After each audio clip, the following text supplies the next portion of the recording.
Today I'm speaking with Jeffrey C. Olsen, a near-death experiencer and a best-selling author. Heads up, this is an incredibly emotional episode. It's beautiful and profound, and Jeff is full of wisdom, but be prepared for the tears. It was definitely a challenge for me to stay focused and ask the questions without crying. So it's really, just be warned. And so here's a bit more about Jeff. Jeff Olsen is a #1 international best-selling author who inspires audiences globally with his intriguing story of perseverance and inner strength. After a horrific automobile accident, took the lives of his wife and youngest son, also afflicting multiple life-threatening injuries to Jeff, including the amputation of his left leg. He found the courage to survive over 18 surgeries and eventually heal both physically and emotionally. At the time of his accident, Jeff had incredible out-of-body and near-death experiences, bringing him insights not common in today's world. Jeff has integrated these experiences into everyday life, inspiring others to embrace the beauty around them and choose joy in all they do. His latest book, Where Are You?, is a collaboration with his oldest son, Spencer, who also survived the accident at age 7. They've captured in a simple and powerful way their healing journey through the innocent perspective of that 7-year-old child. Where Are You is a heartfelt book for all ages and perfect for anybody who misses someone. Among Jeff's many accomplishments, he's most fulfilled by simply being a husband, father, and friend.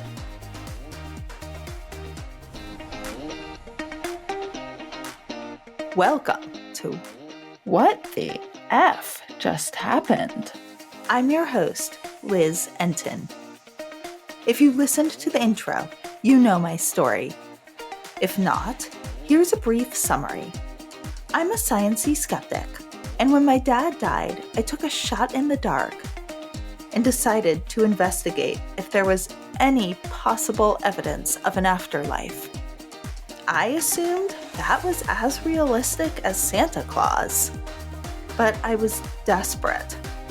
However, I was so blown away by what I discovered that I wrote a book and launched this podcast.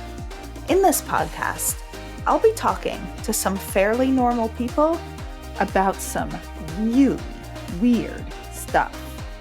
I speak with everyone from psychic mediums and afterlife researchers to ordinary people who've had some inexplicable experiences.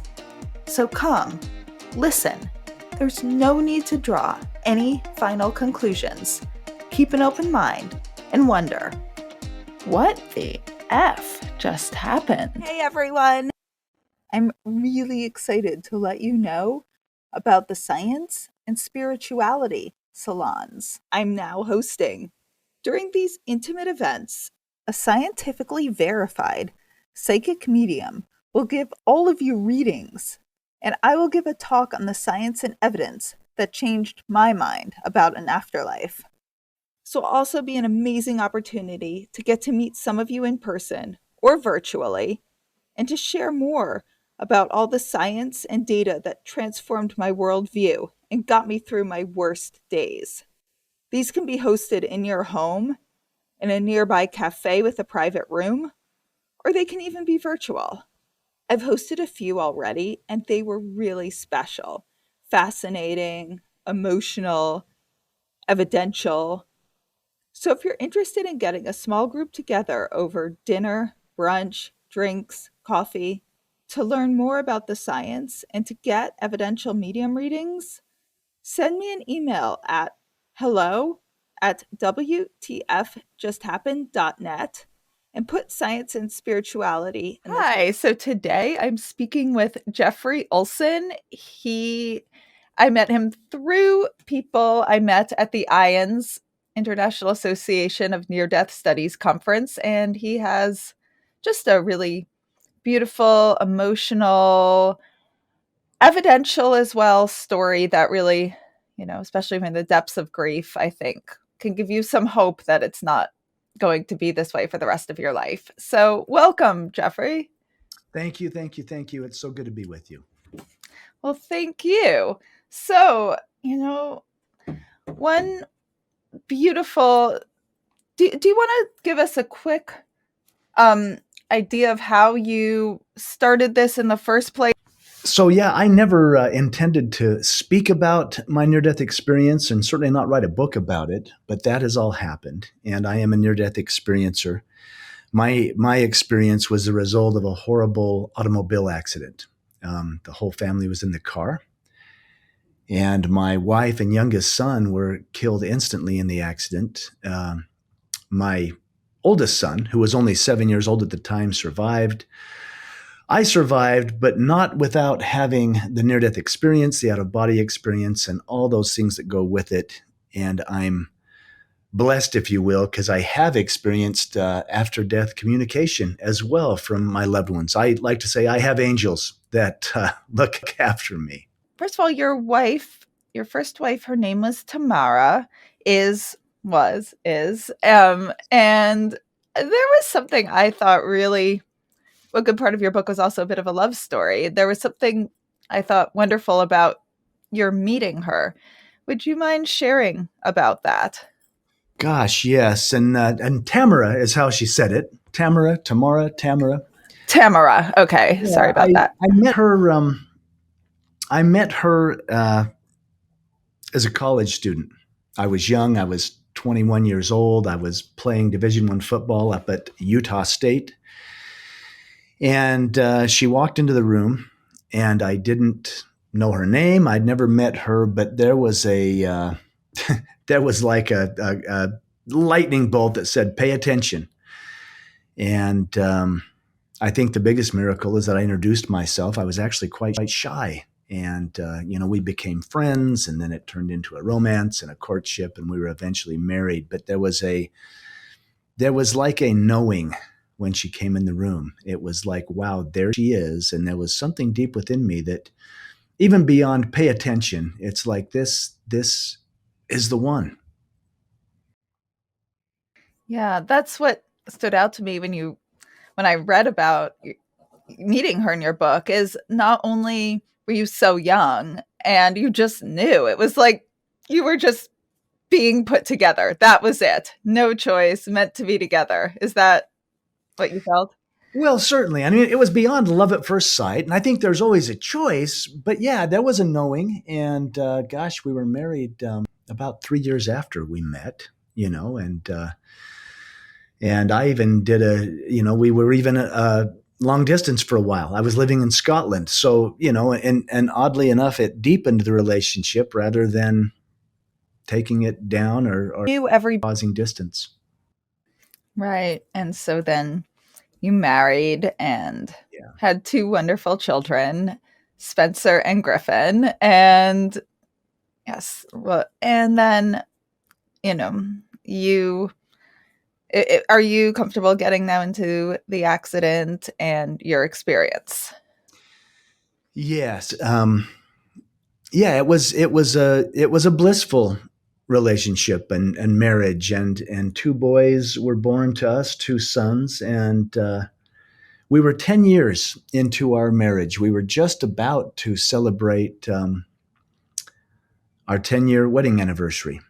Uh, we were planning that and putting that together. We were going to take away to Kauai and spend the weekend on the islands, and that was in the plans and in the works. But when the near death experience happened, it was actually Easter time. It was springtime.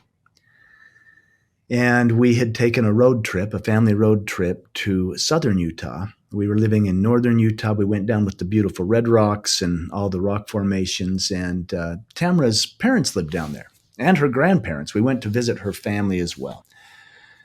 And we had a beautiful visit. It was on the way home. It was the Monday after Easter. that I had loaded the kids up in the car and buckled everybody in, and Tamara got in the car, and we were heading back home. And there's two little things about that I like to share, because as we were pulling away from her parents' home, and grandma and grandpa are on the porch waving the way they do, she stopped me. She said, "Stop, wait." So I thought she'd forgotten something. I stopped the car. I was just pulling away from the curb, and she ran up, and she not only hugged them, I noticed that she kissed them both. And she ran back to the car. She said, "I just wanted to say goodbye to Mom and Dad one more time." And at the time, I thought, "Oh, women, we've got the car. We got to get on the road." But in hindsight, there must have been an inkling. She must have heard a whisper that said, "Go say goodbye one more time." And she did. And then we went out on the interstate, and I cranked it up to 75 miles per hour. I set the cruise control. We're driving up the road. And as we made that journey, there was reports of horrific crosswinds. There was reports of a pickup truck that was driving erratically on the interstate. I think one of the most difficult things about the story is I believe I may have just dozed off, just nodded off, and I bring that up. It's I was working so hard. You're doing those 14, 16-hour days as a young father, making the ends meet, building a business. And not that there's any reason or excuses for that. I believed I may have just nodded off for a second. And in doing so, I swerved to the right. I overcorrected to the left. And I lost control of the car. And the car began to roll, not off the road, but down the road at 75 miles an hour, because the cruise control was set. And, I couldn't speak of this for years. I can speak about it now. It's actually been 26 years since the accident happened. And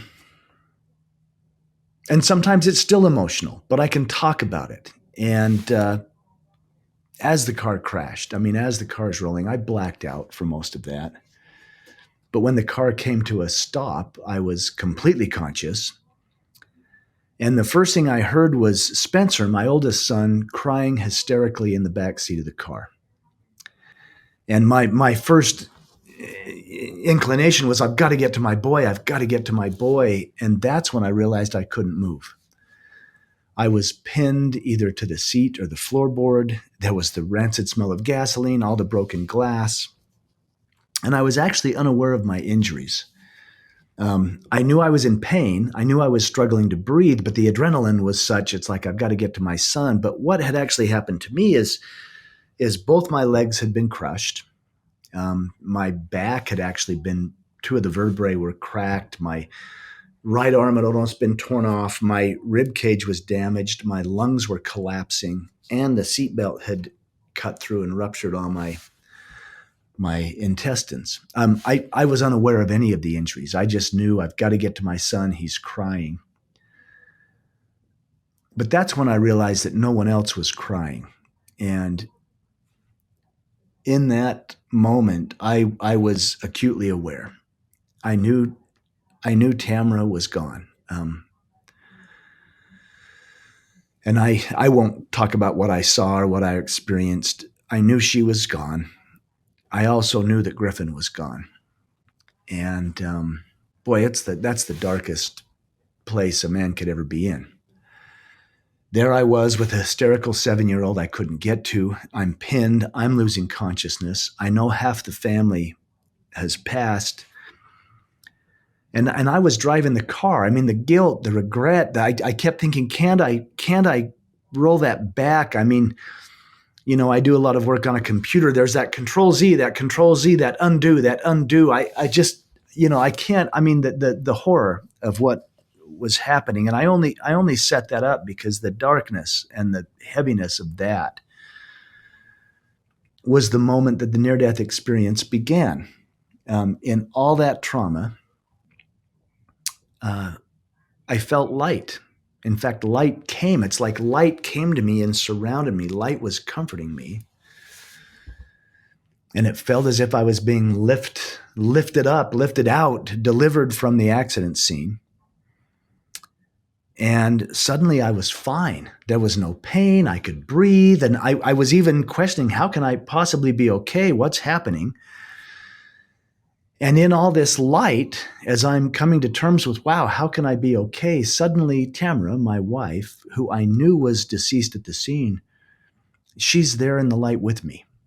But she's very much alive. She's gorgeous. She's radiant.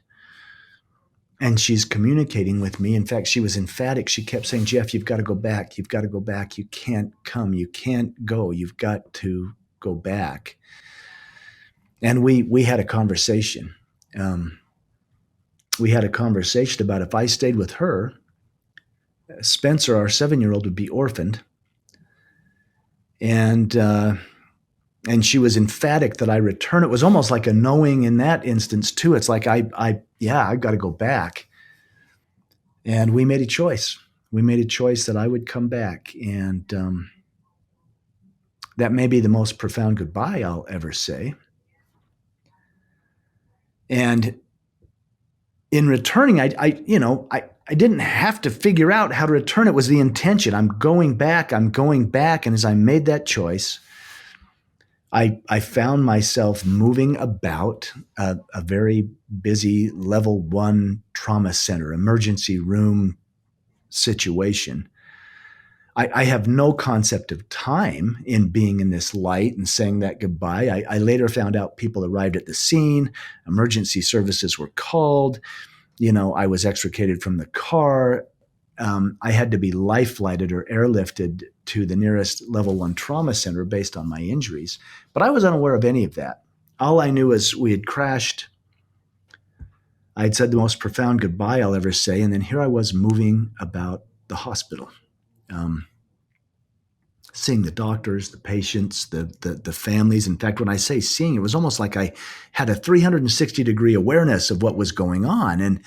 And everyone I saw, everyone I encountered, although they seemed to be unaware of me, I was so aware of them. I mean, I knew them perfectly. I knew their love. I knew their hate. I knew their motivations. I knew their joy. I knew their pain. I knew everything about them. There was this connection. I now call it the oneness. I was connected to them. They were connected to me. I knew their lives. They knew my lives. And yet there was no judgment. There was this beautiful, profound connection. I saw them. And I was in this oneness, having this profound experience until I came to a man or a body laying on the gurney that I didn't feel anything from, which I thought was odd. And I stepped closer to look, and that's when I realized, oh my goodness, that's me. But that wasn't me. That was my body. But I was having this conscious, connected experience, but there was my body. There was the broken mess, that the skin suit, if you will. And I knew I was going to get back in. And, it was a profound moment looking at the body.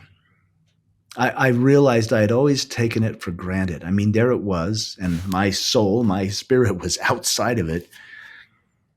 And I was like, wow, what a miracle, what a miraculous machine the body is. I didn't have to remind my heart to beat. I didn't have to think about my lungs breathing. I didn't have to teach my eyes to see. I was overwhelmed with the miracle of the body, and yet mine was so badly broken, and I knew I was getting back in. And again, I didn't have to figure it out, just the intention, the consciousness. I'm going in. And then boom, I was back in the body, back to the heaviness, the guilt, the grief, the regret, the trauma, the pain, the physical pain, the emotional pain. It was very heavy to be back in the body. And, I had a ventilator. They had a respirator, a tube down doing the breathing from my lungs. My right arm was immobile based on injuries. My left and right leg were both crushed and immobile. I could only use my one left hand, and they actually tied it down eventually because I kept grabbing at all the medical equipment. But I learned a lot in the hospital. I mean, I was in the hospital for over 5 months. I was in ICU for some time, and I would throw pulmonary emboli, the blood clots that lodge in your lungs. I would go from ICU, surgical recovery, back to ICU. I had horrible infections. But I learned a lot. I learned a lot in the hospital, and it was interesting for me to be still. I had no choice. I was immobile. I literally laid in it and grieved in it, even with the out of body or near death experience at this point. Boy, it was so heavy. It was so heavy. Thank you so much for openly sharing that. It really, I think grieving people really will really resonate. And one thing that stood out to me about your experience, you talked some about the oneness, and Yeah. you felt like you knew everybody's story. And one thing that stood out, if you wouldn't mind touching upon this, is you knew people's stories, including stuff that a lot of our human society is judgmental about at Right. times, some Right. drug addictions and some people who hadn't been as nice.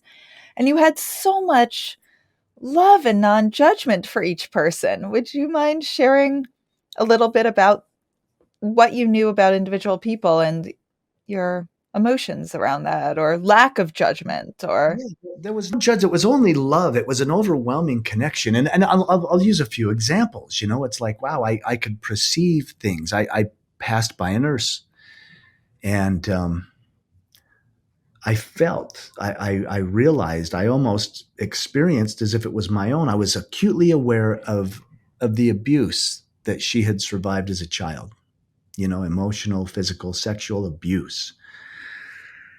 And yet, in that same moment, and like you say, well, society would say that's taboo. And I don't know if she'd ever spoken of it or not, but I knew. And yet, I saw it in such love because in that same instant, I saw her in her magnificence. I'm like, wow. I mean, look at her healing, serving, helping a nurse in a hospital. I mean, an earth angel doing everything she could. Um, I was aware of people's grief. Someone had been fighting with a family member. Someone was self-conscious about their weight and their physical appearance. I was aware of all of it, but there was no judgment. It was a keen observation, and with anything going on, there was this. It was coupled with this love. This wow, look at them.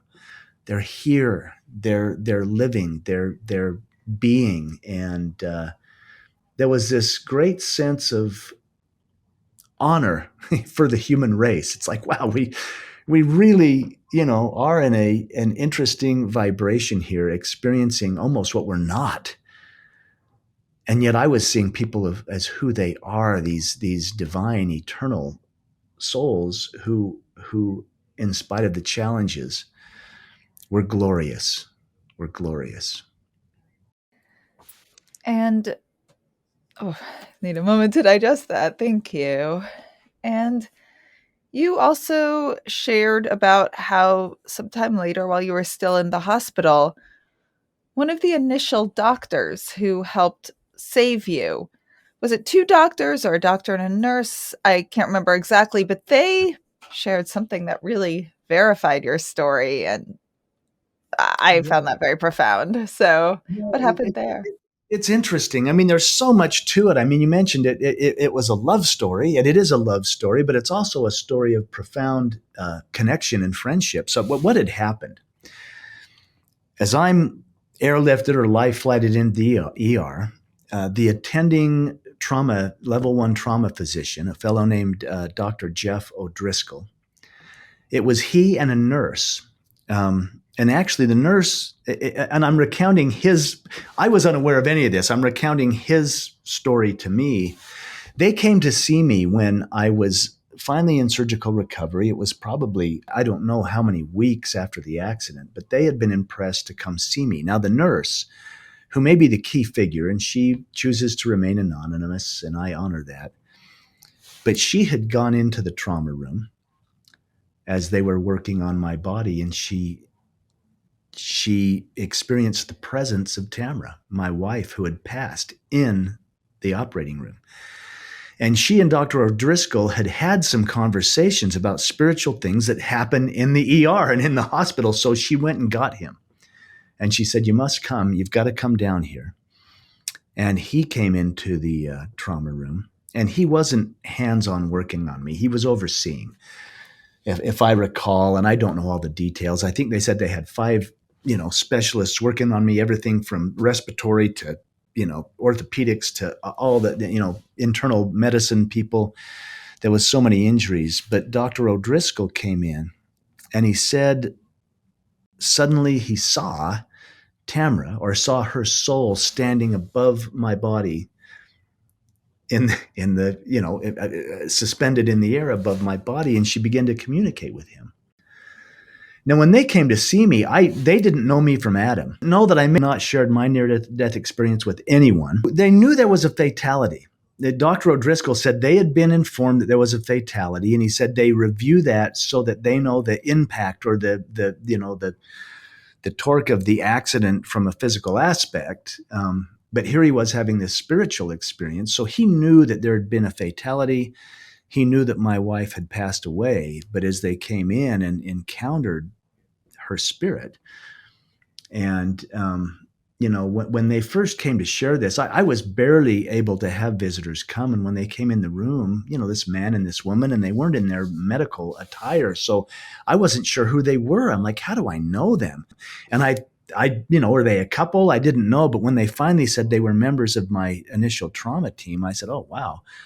And we had small talk. They said, wow, you're doing great. We were really worried about you. And it was the nurse that started to tear up, and she said, we must tell you why we came. And she began to, recite what they had experienced. And I looked at the doc, and he was kind of standing in the corner.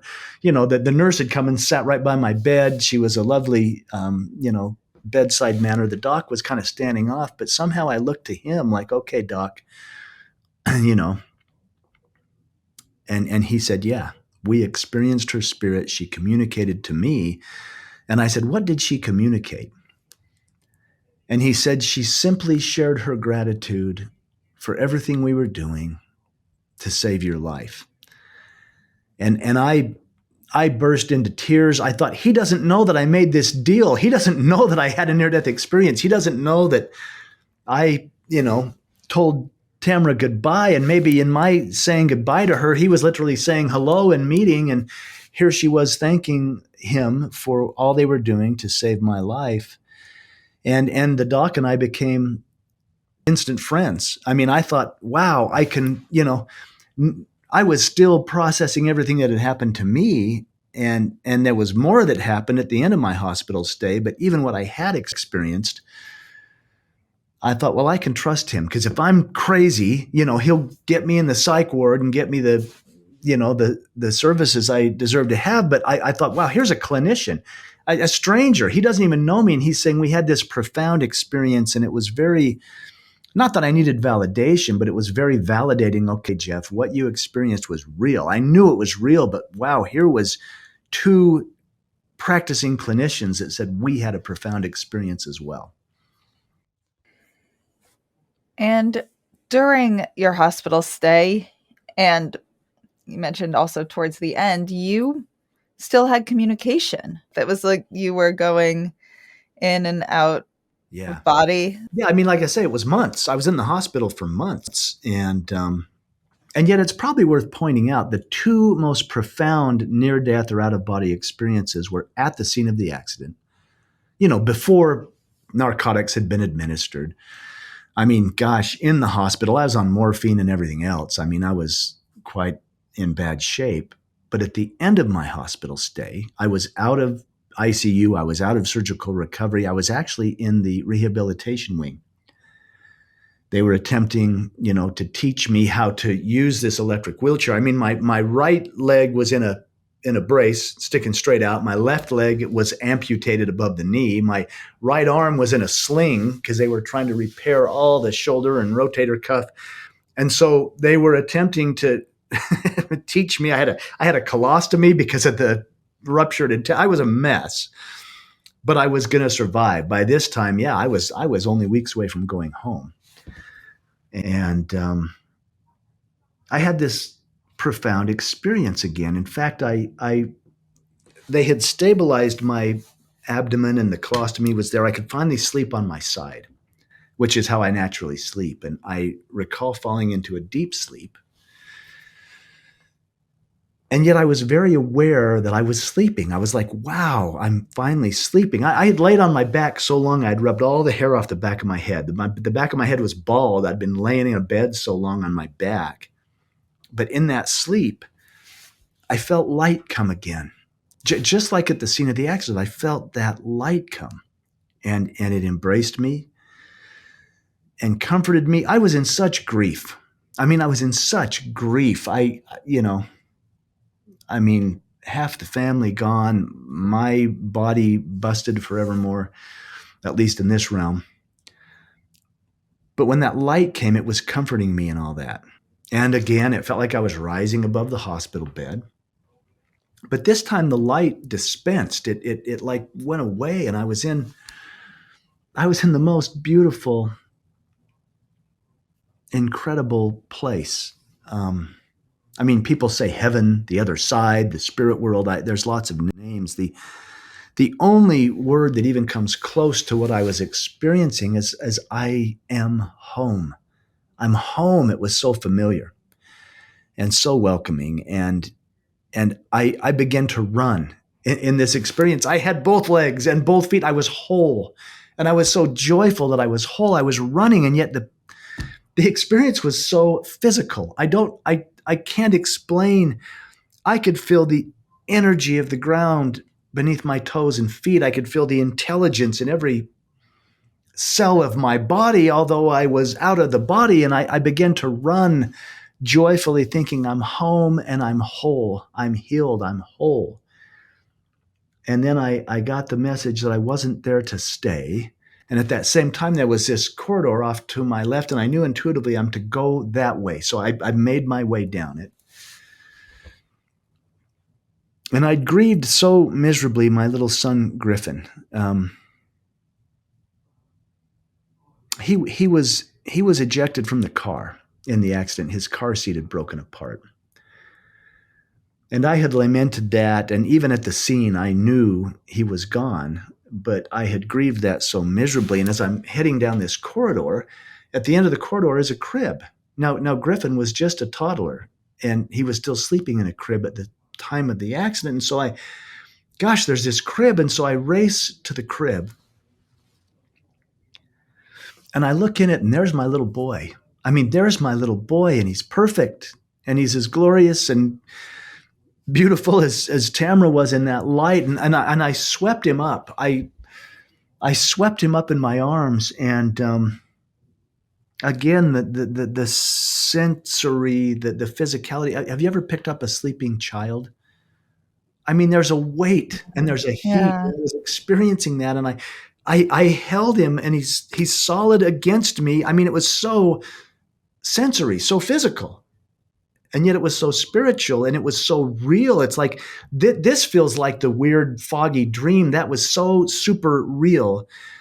And as I held him, I could feel him breathing. I could feel his breath on my neck. I leaned over and smelled his hair. I did that. I don't know if you smell the hair of a loved one. I smelled his hair, and I thought, this is my boy.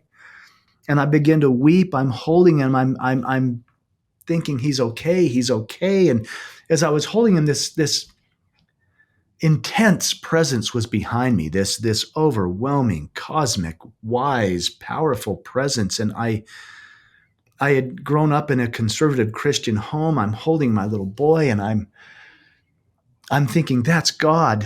And the guilt, I'm thinking, my little boy is here. His life was cut so short because I nodded off at the wheel. I lost control of the car. He's here because I crashed, and this presence is coming closer and closer, and I'm holding my boy. And I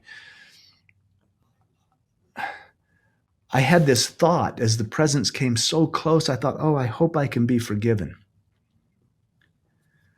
And as I had that thought, and this almost felt physical too, it's like these divine arms just wrapped around me and held me and my son. And that's when it just, boy, it's like the lid came off.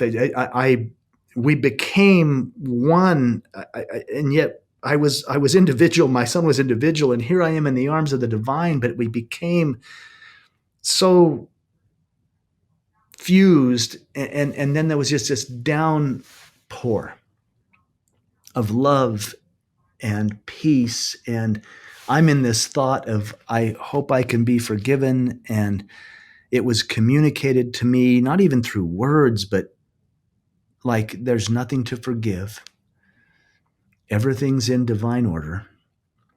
And I had what I've learned is called the life review. I began to see my life. I saw my parents divorce. I saw the insecurities that created in me. I saw my brothers and how they'd shown up. And I was seeing things and saying, well, that was a mistake. I didn't mean to do that. And this beloved divine being that held me said, there's no mistakes. What did you learn?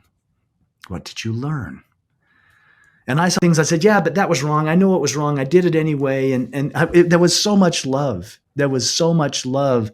It was communicated, well, that's your judgment of it, not ours. We love you. And it was interesting because I was told, you're as beloved and as perfect and as precious to us as the child you hold. And yeah, my little boy, I mean, it was like multiplied. I was having all this feeling from God, if you will, and yet I'm holding my own little boy, and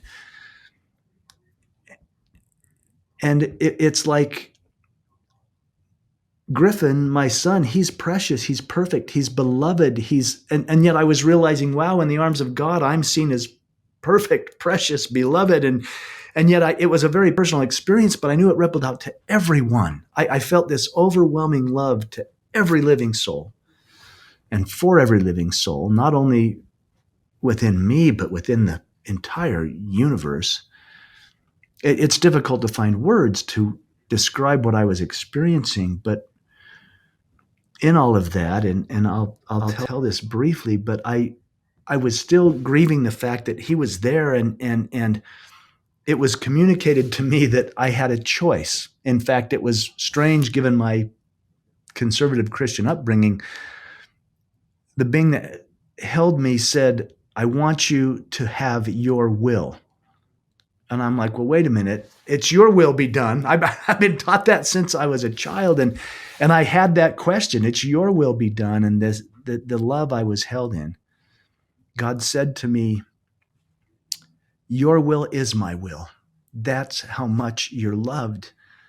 My will has always been that you have free will, that you get to choose. And I was told, you can be mad at God your whole life because this was allowed to happen. I was told you can beat yourself up your whole life because you were driving the car. But I was given this third choice.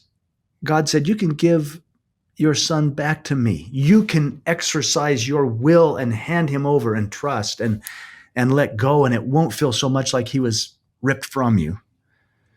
And in all that love and in all that beauty, I kissed my little boy, and I gave him back. I handed him over. And then, came to myself back in the hospital bed, the amputation and the brace and the colostomy, all that was going on. But it changed me. It's like, wow, life isn't a test. I grew up believing life was a test and God was going to judge me. And what I experienced was life was an absolute gift. Every single moment was a gift. Even the challenging things were a gift to expand my soul, and that I was so supported by the entire universe. And when I say I mean all of us. And yet there I was, back into all the injuries and everything else. And yet having experienced something far more divine than the hospital bed. That I am almost speechless. That must have been beyond words almost. And, handing Griffin over, and And one thing that really gives me hope in what you said, and I don't know how much you could speak to this, is you described your senses there, and not it feels as physiologically conscious and real for you when you're out of a body as when you're in. You're just as much conscious and experiencing and feeling. And Yeah. Oh, yeah. In fact, more so. That's the crazy thing. I mean, I was even asking the question, how can this be? And it almost came to me, well, it's spirit. Your spirit's matter. It's just at a higher vibration. It's at an intensified existence. It's it's divine. And I mean, it was very physical. It was very sensory. And it's exciting to me because I love being in the body. I love, smelling the fresh air and listening to the birds sing and tasting that fantastic food. And yet all of those things seemed very real and yet magnified to me. that is, as someone like myself who always thought consciousness was created by a brain, this hearing those things, just is transformative, and giving me hope that I'll see my dad again and, just Yeah. some Oh, other yeah. loved ones I've lost. So, Yeah. It's interesting. You mentioned the brain. I have done some work with, or have been aware with, or have made friends with the folks at the Division of Perceptual Studies at the University of Virginia. A wonderful man named Dr. Bruce Grayson, and Dr. Jim Tucker is there, and Dr. Ed Kelly. They're a team that has worked on consciousness, but they're researchers. They're not, they're not, they're scientists. They're like, well, what is this? And I don't want to put words in their mouth, but the whole conversation is, wow, consciousness doesn't seem to come from the brain. There's something bigger, something different. It's not, the brain doesn't run our lives. Consciousness is outside of the brain. And I'm like, yeah, I experienced that. I experienced that. and when I first found the studies before I even talked to any experiencers, and just, the early days of basically non-functional grief as a materialist minded atheist, thinking this was it, and just nowhere to turn for any twinkle of hope. And this was some of the first things I found, and it just got me out of bed, got me. And from what I understand, you participated in research with the University of Virginia, or you shared No, your story. no. There's two different stories. I did some speaking engagements with Dr. Jim Tucker, with Dr. Bruce Grayson. I was Okay. associated I was associated with them individually, but not through the university. The first time I shared my near-death experience, it was with an individual that studied these things, and he worked at a university. Oh. But no, yeah, I was it was not, it wasn't a formal thing. I mean, Mm. the folks at the Division of Perceptual Studies um, allowed me to speak with them and to share my experience. And once again, they're very guarded. I mean, they are the facts. I'm just some guy saying what happened to me. They focus on the facts, but they've found so much research. I think there's so many near death experiences now because of medicine, because of science, where, people are revived where in the past they wouldn't be. We didn't have the science to bring somebody out of cardiac arrest or whatever that is. So there's so much research, and I see this beautiful place where science and spirituality actually come together and find common ground. We're going to say, oh, they're alike. They're the same thing. We just thought, our brains thought it was different, when in reality it's not. It's unity. It's oneness. Yeah. And so back to your story, you came out of the hospital, obviously in very dark times, and you found love again. Is that something you'd like to share?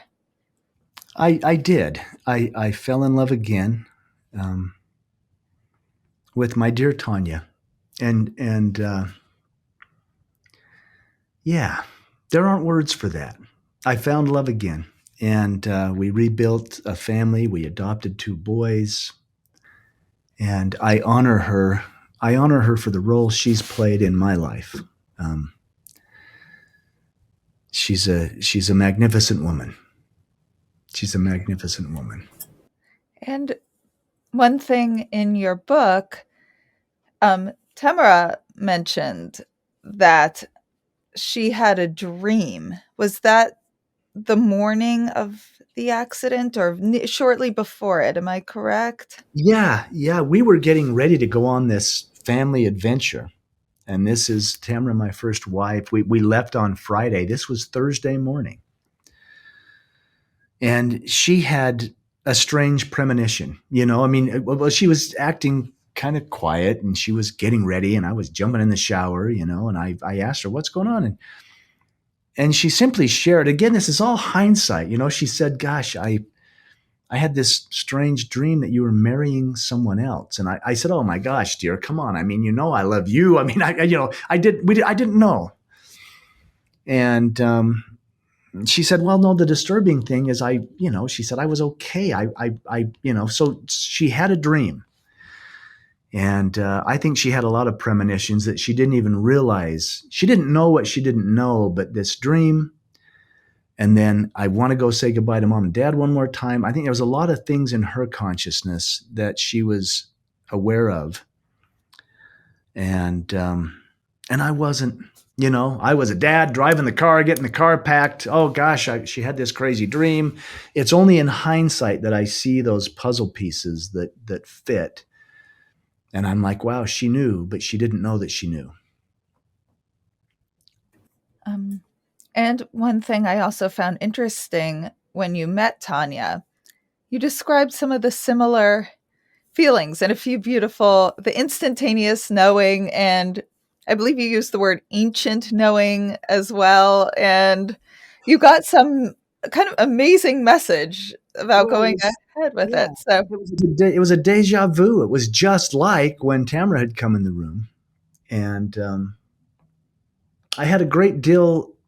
I even, I mean, so yeah, Tanya and I became friends, and she was living in Arizona and I was here. It was a long distance thing for a while. And yet I realized I was falling in love with her, and I felt guilty about that.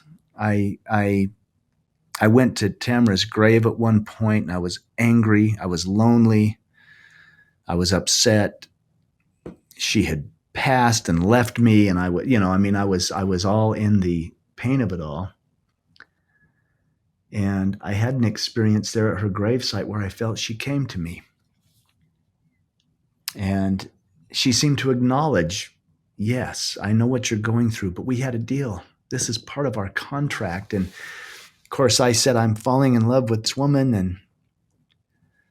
And she laughed at me, which is funny. She laughed and said, of course you are. And the message she gave me is that Tanya would teach me unconditional love. I guess I'm still working on that, I suppose, as unconditional love. But yeah, Tamara has seemed to be involved in my life as a guardian, as an angel, even communicating with family members, including Tanya at times. So if it's okay for you to share, I'd love a few more stories of how she communicates, because also from reading your book, it sounded like she and Tanya are collaborating, raising the boys together. They also sounded similar in their personalities. I mean, they sound in a lot of ways in their life. I mean, it was kind of amazing. I mean, yeah, two very different individuals, different personalities. But I mean, in a nutshell, we talk about that realm and this realm and that realm and this realm and this, this division, this veil, this whatever word you want to use for it. At this point in my life, I'm not so sure that it isn't just one realm. Yes, we miss those that have passed. We long for their physicality, but I know they're very much involved with us. And and I know they send messages. And I believe they whisper to those that are listening, those that are open to listen. And yeah, I've had dreams and visions. I had a dream about Griffin, and this was just before the book came out. And it was strange because I say dream, I wasn't sleeping. I was in a lucid state, you know. And it sounds bizarre, but I'll share it if you'd like. I mean, it was it was very interesting. I In this experience, I'll call it a vision. Suddenly, I found myself sitting in the front seat of my dad's old pickup truck. I grew up on a farm. And I'm like, oh my gosh, I remember this. I remember this truck. I remember the smell of it. I remember the seat covers that were on it, you know, the woven old seat covers, the smell of the truck. And as I looked down at myself, I was wearing a red corduroy jumpsuit with snaps on the inner thighs. And I'm like, oh my gosh. I looked at my feet and I had little toddler shoes on. I'm like, oh, I remember this. I remember this. I was a child. I couldn't have been any older then. And then it clicked. 14 months old. That was the age that Griffin passed away. And I thought, oh my gosh, I'm 14 months old in my dad's pickup truck. And as I had that thought, I remembered Griffin, you know, and in this experience, my dad came and he, you know, shooed the cows away and suddenly it all vanished. It all just went away. And there I was in my current state, standing in this beautiful pasture that used to be part of the farm. And my only thought was 14 months old Griffin, Griffin, Griffin. And suddenly there was this magnificent young man. It wasn't a toddler. There was this glorious young man looking at me, and I knew in an instant, that's Griffin. That's Griffin. I wanted to rush to him, and I couldn't, but he made eye contact. We looked at each other.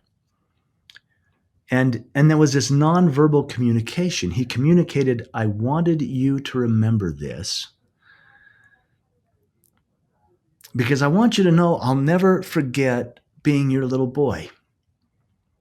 And I'll never forget what it was like to have you as my dad, even though short. And I mean, just the love, the connection. And I was able to rush to him and I embraced him, and he was taller and bigger than, and I'm holding this boy, this young man, this magnificent man, knowing that's Griffin. And then he actually spoke to me. He leaned into my ear and he said, Dad, I have a message for you. And I'm thinking, a message from my little boy. Wow, what's it going to be? You know, from the other realms, my guardian angel, if you will. And he leaned in and he said into my ear, he said, I love you and I'm proud of you. And that was the message. And then I thought, well, what could be more profound? He's aware of what's going on. And I've had my follies. I mean, my gosh, for him to be proud of me, even with all the stumbling and you know, choices I've made, it was a beautiful experience. And then again, boom, I was out of that and back, you know, sitting on the bed and that was one of the like after death interactions. It was like a lucid dream, but it was so real. It seems so real. And there's always a message, you know, there's always a message. I had a dream of Tamra once upon a time. And this was, you know, at a difficult time in my life. And this, I was sleeping. I had gone to sleep, but as I slept, and I was really in grief and guilt over things, you know, choices I had made and things that had gone on in life. But she came in this dream state. She came dancing up to me, joyfully dancing, and threw her arms around my neck, and she twirled around me. And you know, I almost sensed like, don't you know, I'm really having a miserable moment. And she kissed me on the cheek, which I thought was interesting. Maybe honoring that I was married to Tanya now. But she pulled back and she said to me verbally, she said, all that exists here is wisdom. All that exists here is wisdom. And then the eyes met. It was that same nonverbal communication. She's like, it doesn't matter what you did or what you didn't do or how that played out. All that matters is what are you learning and how is it expanding your soul? Because here, in that other realm, as I say, she said, all that exists is wisdom. You only take with you what you've learned, and the purpose of life is to learn. So that was beautiful, and that sustained me. There's always a message when I have these dreams or visions or visitations. I'm not sure what to call them or how to, what term belongs there, but those are a couple of examples of things that have happened. And people might say I'm crazy and I have a wild imagination, but to me they are so real. They're so real. And, from Tamara's precognitive dreams to seeing Griffin on the other side as a man, you experiencing yourself as a baby, a 14-month-old, what do you make of the nature of time after all your experiences? I don't know if time even exists. I mean, I've looked into that, and we measure time in this realm as a linear process. I don't think that's real. I think that's part of certainly we experience it in this realm as a linear process, but perhaps it's a cycle, perhaps it's a spiral, perhaps it all exists at once. And I don't tend to bend my brain around that. The way I can embrace it, even in my heart as well, I only have right now. I had a very wise man tell me once, eternity, forever, eternity is nothing more or less than always having right now, this moment. And within that moment is a choice. And I can make my choice, and I can make my choice, and I can have my experience, and I can make my choice. And that's eternity, is always having right now, this right now moment that never ends. And so, yeah, I could experience myself as a baby, or I could experience Griffin as a young man, or I could experience and go back in time or forward in time. And on this spiral continuum that seems to be an eternal round of now, somehow my heart can accept that, even though my brain can't wrap around it. And, we honestly don't even know that we're not just jumping back in moments of time. Like, I could have been yesterday 2 years old, as we understand yesterday, and then jump to, if I live to 90 to another life. Like, we don't know, because one of the constraints of being at this age or this time is you only know the past. I mean, we can get philosophical about how that we have intuitions about the future, but we wouldn't know it really if we were just like, oh, let me learn this lesson and experience the 50 lives, like the 1 month of those 50 lives where I dealt with this. Or, we would have no way of knowing if we were just jumping all around. We wouldn't, and it's interesting because the one sense I got in the arms of God, as I call it, was that, wow, I am eternal. I have always existed. That was the feeling. That was the knowing. And if that's true of me, that's true of you. That's true of all of us. We're having this crazy human experience, but we're eternal beings. We're divine beings. And yes, it's challenging. And yes, life provides heartbreak and heartache and sorrow, but it also provides joy and beauty and peace and love. And yet we probably wanted the whole experience. It's like one might define the other. Would I really know pure joy if I didn't experience total sorrow? And does that expand my soul in a way where I know what I know and advances me somehow along my eternal continuum in a way that perhaps I gain compassion, I gain empathy, I have a deeper capacity for love, for forgiveness. Yeah. There's so much to it. There's so much to it. And you mentioned you were raised as a pretty religious Christian. I believe you said conservative Christian. So you always thought there was an afterlife. Am I correct? I did. I was a believer.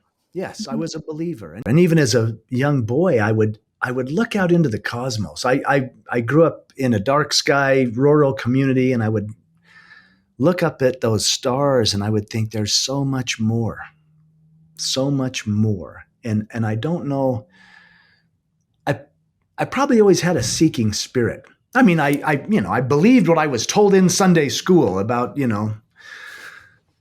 about what God was. But when I laid on my back and looked at the stars, I'm like, but it's so much bigger. There's so much more. And I don't think what I realized is who I am and who you are and who we are as manifestations of the divine, as manifestations of that, here as these beautiful, unique, individual representations, and learning to honor all of it, all of us. We're so much about us and them, and if we could just step away from that and become we, I think that's where we heal the world. That's where we heal each other. That's where we move forward. And gosh, maybe heaven's right here. Maybe there is nowhere to go. Maybe it's right here if we just make a choice. I mean, my favorite grand master that we call Jesus, Yahshua, Emmanuel, I have so many names.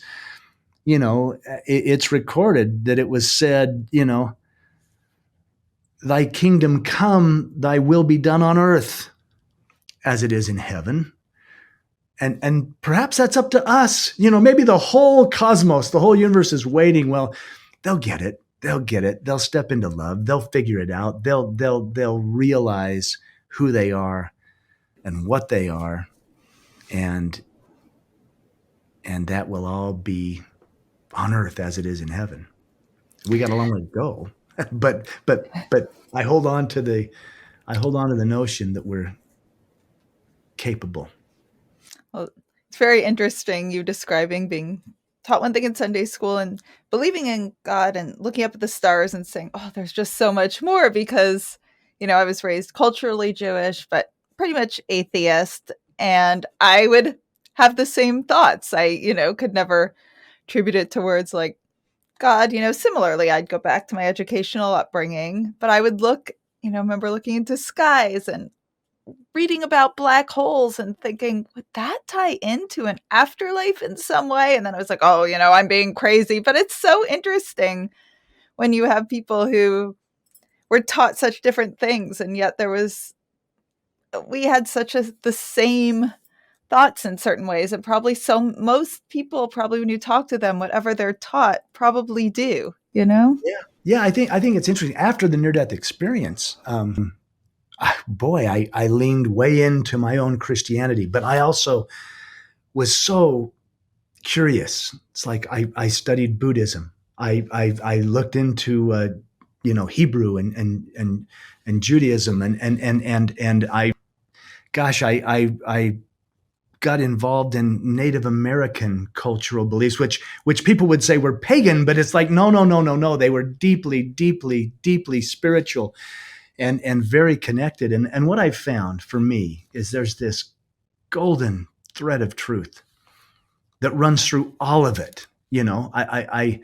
I love the words of Gandhi when they said, well, how can you be so compassionate? You're not even, I think they said, you're not even Christian. And he said, oh no, but I am. I'm Christian and I'm Hindu and I'm Buddhist and I'm Islam and I'm Jewish and I'm all of it. It's like, okay, there is this thread of truth that runs through all of it, which seems to be connected to love. And I think the masters teach love. They don't necessarily teach religion. I don't know that Buddha was teaching religion. I don't know that Jesus was teaching religion. I call him my dear Jewish rabbi friend, by the way, because I also had a dream where I experienced his Jewishness and why the traditions were important to him. I'll share that. This was an interesting dream as I was contemplating all this religious, stuff. I had a dream of three people. in my dream, and I was sleeping, this was a dream while I was sleeping, but I was shown Gandhi, who I knew very little about. I mean, I studied in school, but I saw him. I saw what he was doing. I felt the essence of who he was or is, or however you want to put that in our timeline continuum conversation. But I felt how he felt about religion and traditions and why he did what he did. And then the next person I saw in the dream was Mother Teresa, a Christian, a Catholic, nun. And same thing, I felt and saw what she was doing, but I experienced the essence of how she felt about her belief, about her faith. And then the third person I saw was Jesus. But I experienced him as a Jewish man and his Jewishness and why he did the Passover and went to the upper room.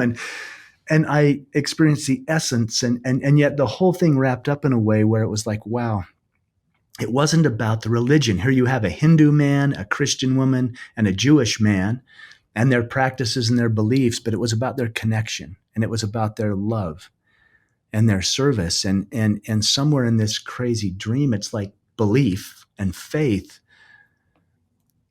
was transformed into complete trust. It's like I trust the divine. I trust that whatever path I'm on is a path that will take me to the divine. And if it isn't taking me to the divine, then it's on me to adjust that and find what it is that brings me closer to God, and then honor those traditions, those ceremonies, those beliefs, those things that work for me, but at the same time, not playing a right-wrong game, but honoring what works for others as well, even when it's completely different than my path.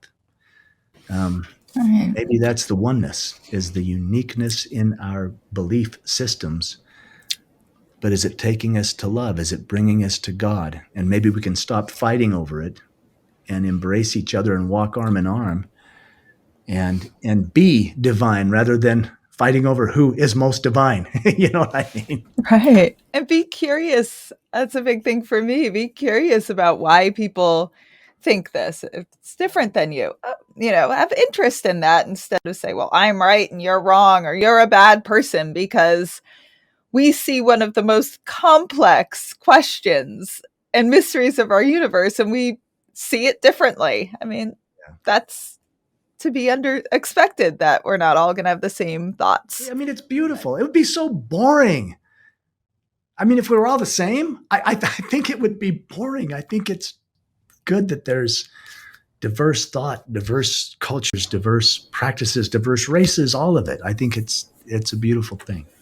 I agree. I think you can learn so much from other people in that way. It's so interesting.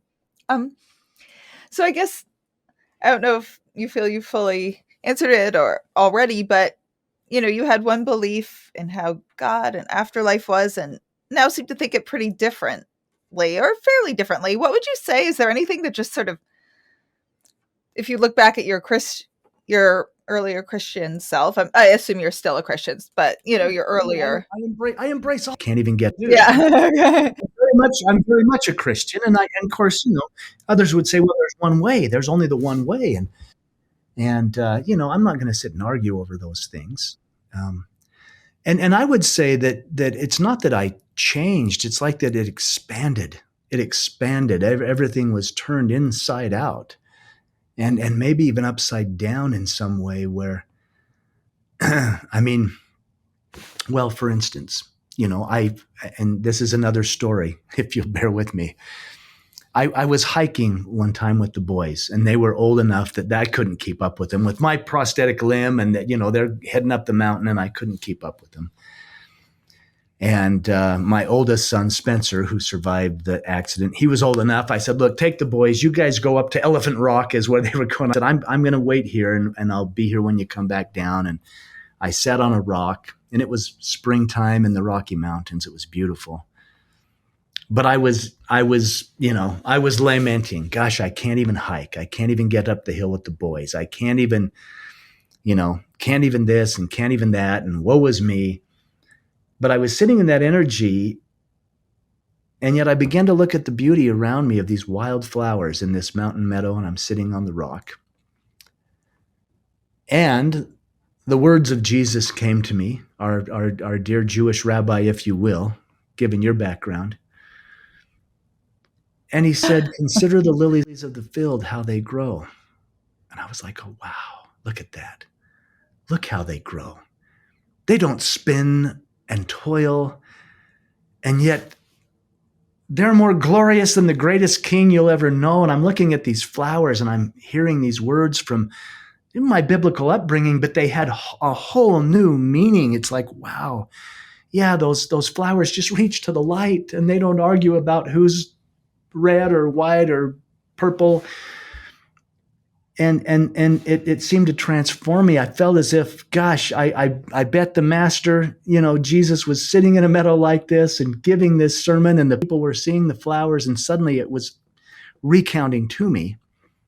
And I was hearing the Beatitudes from this Sermon on the Mount, this blessed are the peacemakers. And it came to the blessed are the pure in heart, for they shall see God. But as I was recounting this, it came to me differently. And I'm not one to change biblical scripture, but as it came to me, it said, blessed are the pure in heart, for they shall see God in everything and in everyone. And I'm sitting on this rock, tearing up, looking at these flowers, these wild flowers, considering the lilies of the field, and realizing, wow, yeah, God is in that. And he's in this rock, and he's in the sky, and he's in me, and he's in you. He, she, it, all of it, the divine I am that I am. And yeah, a profound moment, sitting on the rock because I couldn't hike up the trail. And that's where it's expanded to me. It's like, wow, it's in all of us. It's in every one of us to be divine, to connect with each other and with whatever word you want to use, the creator, the great I am, the universe, that thing that's bigger than us, the thing that has 1,000 names and yet remains unnamed. And yet you look in the eyes of another person and there it is. There it is. Wow, I see you. You're divine. It's that namaste. It's like the divinity within me sees and recognizes and honors that divine part of you. Yeah. For the fact that you brought up is it the lily of the, remind me of the name of that Well, passage? The lily. The lilies of Well, the field. Consider lilies the of the lilies of the field. field. Yeah. I have to tell you an amazing story. And I read that you mentioned this towards the end of your book. Again, mentioned I was raised culturally Jewish atheist, so never read the Bible. We would say my mom was raised Christian, but very secular Christian, just a bit in her culture. Dad Jewish in New York in a very secular Jewish culture. So, we'd say the Hanukkah prayer in Hebrew, say the Passover Seder prayer in English, but, just I felt very tied to my culture, but not religion. So the one Bible passage, and my mom just found it moving as a child. We read it at a memorial. She read it. The lily one that you mentioned is the one I heard. My mom read it at a special sort of family memorial we did to honor my dad on the beach. And that is probably the one Bible passage I know. And when I read, and the one that just, and my grandmother was named Lily. So it just, I read that on the subway, and then you brought this up now, and it just, I felt there was some meaning in that. I was even thinking I'd bring that up in this podcast, but I was like, oh, I'm making it too much about me. I'm not going to even mention that. And then you added this story. So I was like, I've got to say it. Liz, it is about you. I mean, that's the thing. You're doing such a beautiful work with this and opening a safe space for us to have these conversations. And yeah, I don't know you. We've never met. I'm just telling the story. And yet there's messages.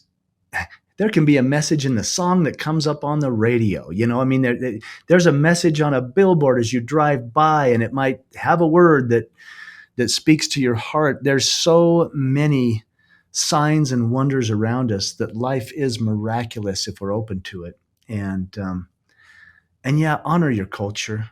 I mean, honor where you came from. That's just it. Never be ashamed of who you are. and where you No. came from, and the land you were born on and into, and honor that Mhm. within yourself. And by doing so, you'll honor it within others. And then cultures and religions and genders and all of it can come together in love. And yeah, we can shift the consciousness of this whole planet. I know you're having to get going fairly soon, so I'd love to ask you two final questions if you have the time. I have the time. I have all the time in the world for you. Yes. Wonderful. Do you have anything to say to somebody? I mean, you've just overcome so much and lived such a rich life connected to both sides, to the people you love, to rebuilding still a rich life here. And I know in the early stages of grief or, possibly other traumas, life, there's a space I definitely was in, and I know others are in. You just don't see a way forward. There is no way you can imagine finding joy, resilience, Yeah. love, happiness in life again. Do you have a message for someone who's in that space right now? Wow. And let me say, life will life. There are challenges. I'm experiencing challenges that are as great as the challenges I've already been in. Here's what I have to say, and I don't give advice and I don't have anyone's answers. Keep breathing. Keep breathing. I mean, sometimes it is, can I get to the next breath? And can I get to the next minute? And can I get to the next hour? And can I get to the next day or week or month or year? But keep breathing and ask, what is my soul learning? Because I've been in the depths where it's like, why me? Why this? Why now? Why them? Why? The why questions are difficult to find answers for. But if I ask what is my soul learning? What expansion is this creating within me? And somehow stepping into gratitude, out of pain into gratitude, knowing that it's temporary, it will get better, but keep breathing, keep breathing. Thank you. And lastly, is there a special memory you would like to share of both Tamara and Griffin? Oh, wow. You know, it's interesting. My son, Spencer, who survived the accident, we just recently released a children's book. Spencer never had a near-death experience. He lost his mother, he lost his little brother, he lost his father in many ways.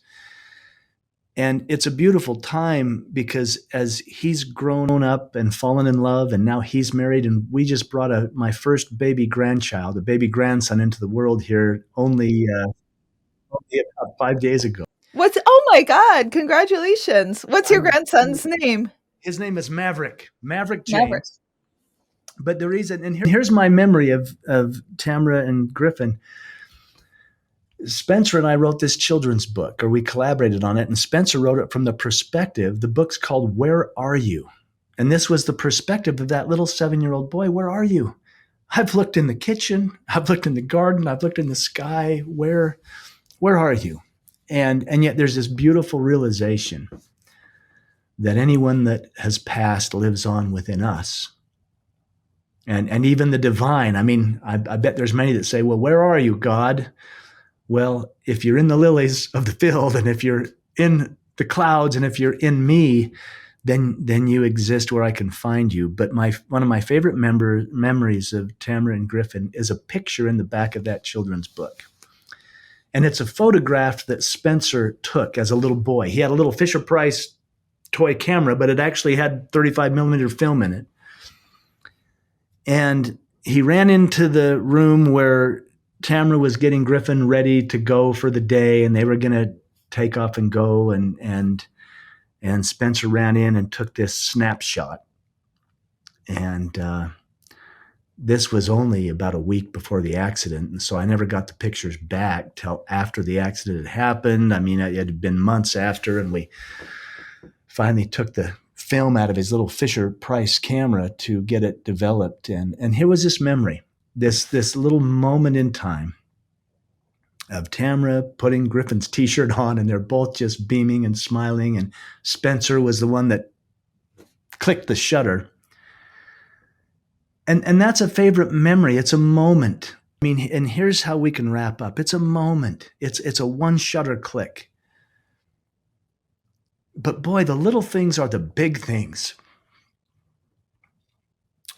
I do that now. I'll have a magic moment and I'll blink. I'll blink my eyes and capture it and say, okay, it's right here in my heart, that moment. But the little things are the big things. You know, people have said, well, you must have been spared for some grand purpose. And I'm like, yeah, to play catch with my boy or to watch that one more sunset or to hear that bird sing or to look at that wildflower and consider the lilies of the field. That could be the theme for our talk today, the conversation. But yeah, make the little things the big things, because they are. And Liz, you've been fantastic. Thank you for having me. Thank you for spending the time, and thank you for opening my heart. I'm grateful. Thank you. And thank you so much for so openly sharing your story to give people hope. Gives me hope, resilience, more evidence of survival of consciousness, which to me, the level of, I don't sometimes have words for how profound that evidence has been for me and life-changing, and just your story and the openness and love you shared. I feel like I'm so moved. This was such a moving episode, and I really appreciate your time. So I'm going to ask, can you tell us the names of your book? Where can our listeners find you, follow you? Oh, well. I've gone reclusive. I'm barely on social media. There is I have an Instagram account that's inactive, but where you can find me is on the website, and it's envoypublishing.com, ENVOY publishing. And there's a place to contact. You can write an email there. The books are there. The books to get are Knowing. Knowing is my personal memoir, and it's the compilation of the first two books, I Knew Their Hearts and Beyond Mile Marker 80, but it has extended chapters, deeper insights. So Knowing, it's available on Amazon, Knowing by Jeffrey Olsen. And then the new children's book, Where Are You? By Jeffrey Olsen and my son Spencer Olsen. Beautiful illustrated book that has a profound message. We thought we were doing a children's book. Some guys golf, some guys work on cars, some guys, go fishing. We wrote a book together, but we had no idea it would be embraced by everyone who misses someone. It became an international #1 bestseller, much to our surprise. But it's the beauty of the message, and that's also available on Amazon as well. Well, thank you so much. I so appreciate your time. Thank you. It's been a pleasure. To get more information on what the fuck just happened, go to WTFJustHappened.net. There you can order my book, WTF Just Happened, A Sciencey-Skeptic Explores Grief, Healing, and Evidence of an Afterlife. You can learn all about how I came to conclude that there most likely is an afterlife, but you can also learn about the early stages of my grief and the amazing, fascinating people I met along the way. You can read about how much I harassed the mediums and scientists trying to get evidence to see if the mediums were cheating and see if what everyone was saying actually was true. You can also subscribe to our newsletter to stay updated on any new developments and any interesting new what the fuck updates. So if you enjoyed this episode, please rate and review us wherever you get your podcasts. It makes such a difference, especially for a new podcast like this one. And if any of you have had a crazy what the fuck yourself, have any questions, feedback, or just want to say hey, reach out on either Instagram at WTF_just_happened_ or email me at hello@WTFJustHappened.net. I love hearing from all of you. It makes my day hearing your stories and questions and feedback and all of it. And remember, you don't have to draw any final conclusions as you wonder, what the fuck just happened?